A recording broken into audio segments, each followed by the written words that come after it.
All right, I'll just do that. My name is Kurt Stein, and I'm from Oshkosh, Wisconsin. My name is Aaron McInich. I'm from Oshkosh, Wisconsin as well.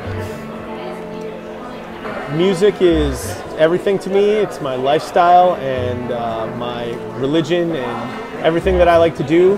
So I've been blessed with being into music since I was a little kid, singing Elvis and Tom Jones songs in the shower, to going to school for music, and now I teach music and have a school of music program and playing a bunch of different musical groups like Cobra Chest and Kurt Stein and the Conspiracy, and I know this guy named Bert Klein, Jazz Vampire, and I also have been an audiophile my whole life and worked at the Exclusive Company for years and have a passion for digging up weird, strange music and stuff people haven't heard and finding out where samples came from and things like that. So when it comes to getting with my partner Aaron and making music like that,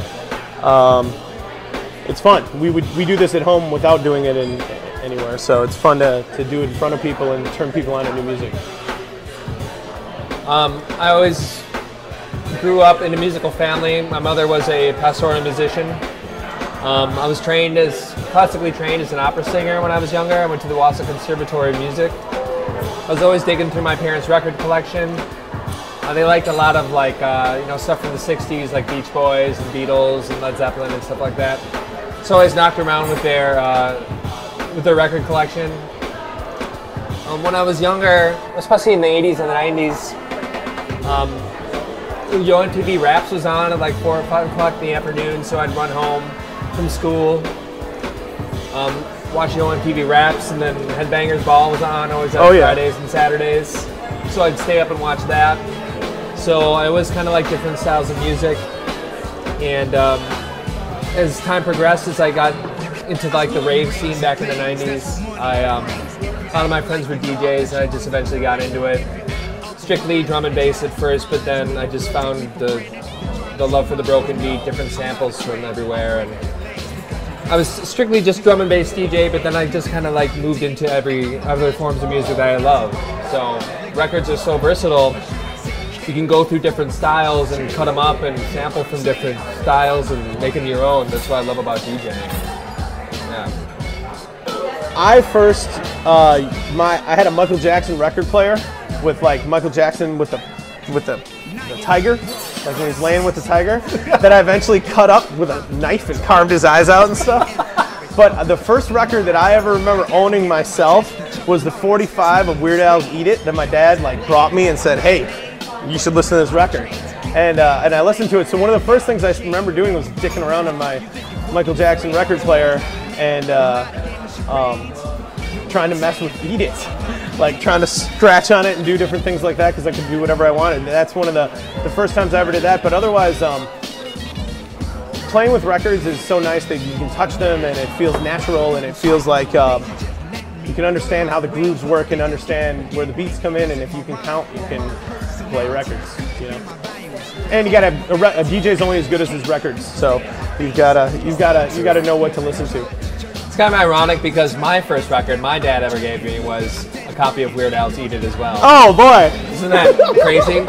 Don't you remember on the flip side it had like an old Zappa tune? Yeah, was it the something about boys stuck in a corner or something, something like that? I don't know what the tune is, but if anyone wants to give Aaron or I a copy of Weird Al's Eat It on vinyl on the 19th, we would happily play it. But I'd always mess around. I had like a little record player as well. I'd always like mess around with the record by going, forward and backwards and see what kind of funny sounds it made.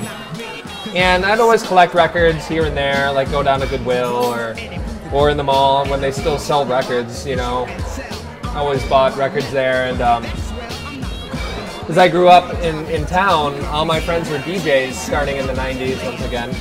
And I'd watch them play, and eventually I just bought my own turntables because I really wanted to at least play that music on my own.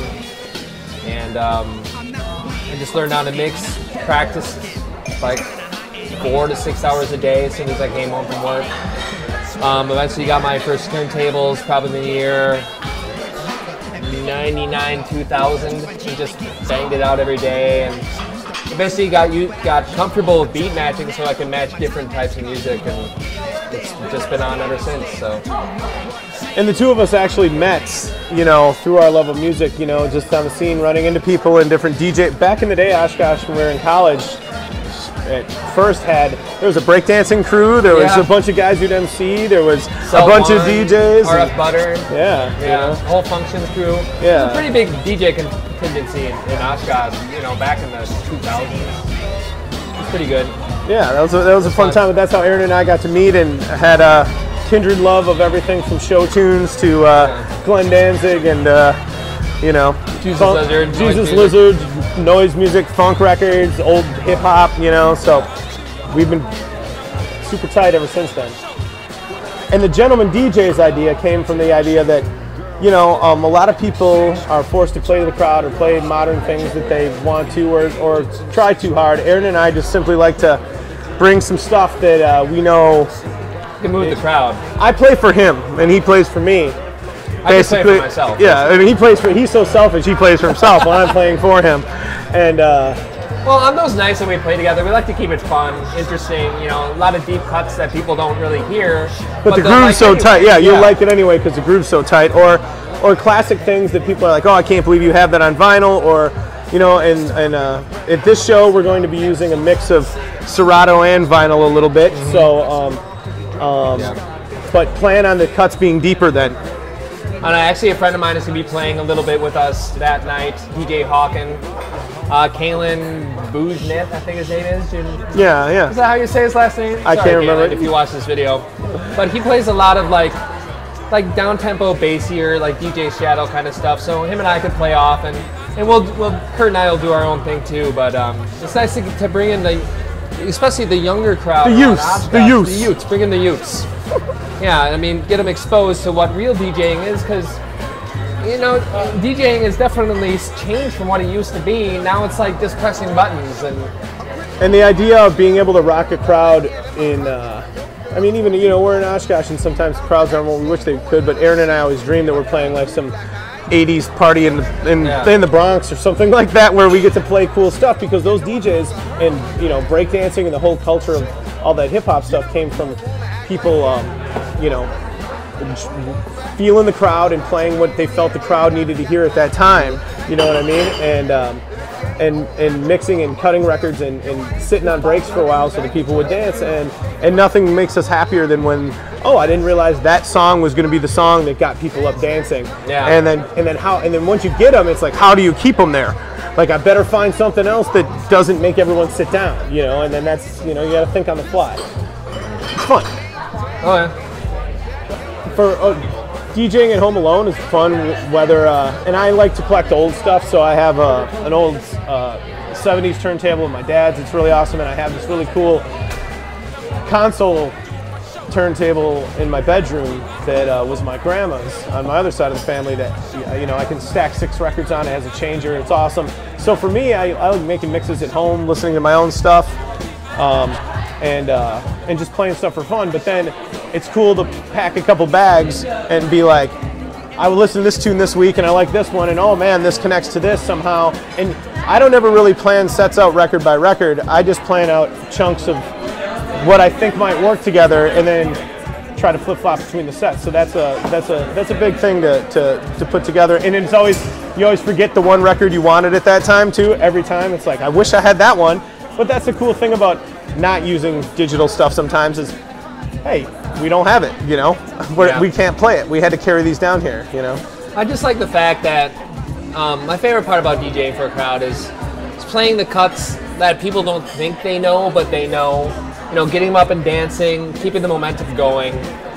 That's, you know, when you get a good mix going and you see people dancing and enjoying themselves, that's my favorite part about it. I still love playing in my bedroom, playing for my group of friends, but playing for a crowd and getting people up and dancing to records they probably don't know, you know, educating them a little bit. You know, and not in a snooty way, in just a fun way, because they don't get exposure to a lot of that. Like where Aaron and I were always guys who were reading liner notes and trying to figure out, hey, where did this come from, or you know. And now you can download anything you want, but to go to a record store, and Aaron and I love doing that together, just going to a store and spending a day digging through records and looking for weird stuff and taking a chance sometimes on things you don't know what it is, or finding a record that connects to another band. And I think a lot of people nowadays don't have that we understand where a lot of the samples come and the history of it, and we really like that. And I think it's cool to show people that are younger than us where some of that came from, since we were lucky enough to be at the right age to see, like, we were too old for punk rock. I mean, too young for punk rock to see the beginning of it, but for metal and hip hop, we got to see a lot of, you know, electronic music. We got to see a lot of that stuff when we were really young, and you know, and we were into it. Like, we're pretty lucky to be born of the year that we were born in, I think. Kids in Wausau and Omro listening to NWA and Slick Rick, you know, because we were hard. Well, a mixture of stuff they know and stuff that they don't know, you know.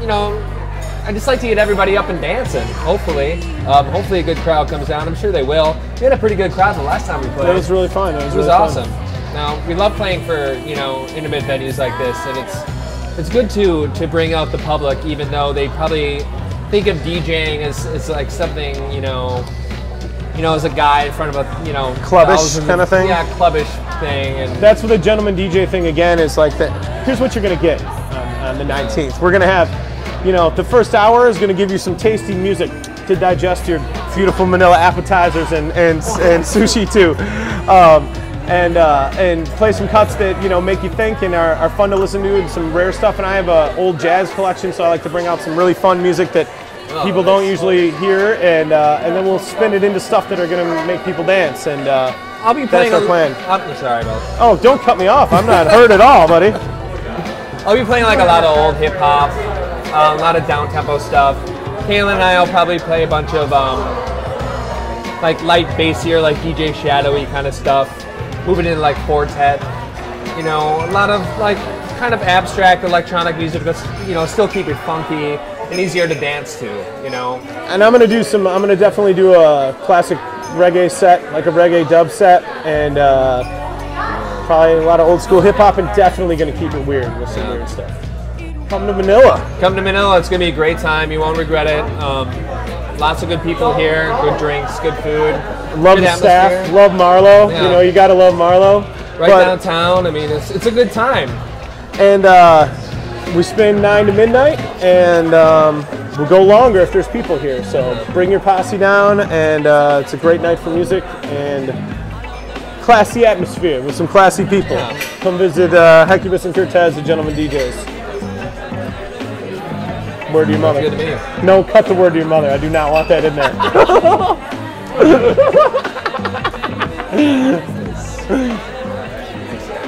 Hey, thank you. Sorry, we like to babble. That's fun.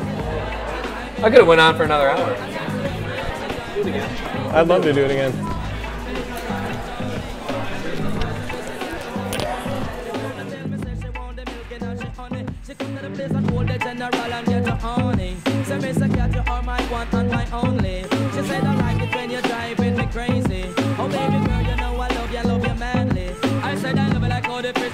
Swimming at the sea, and I love it like all the pocket money.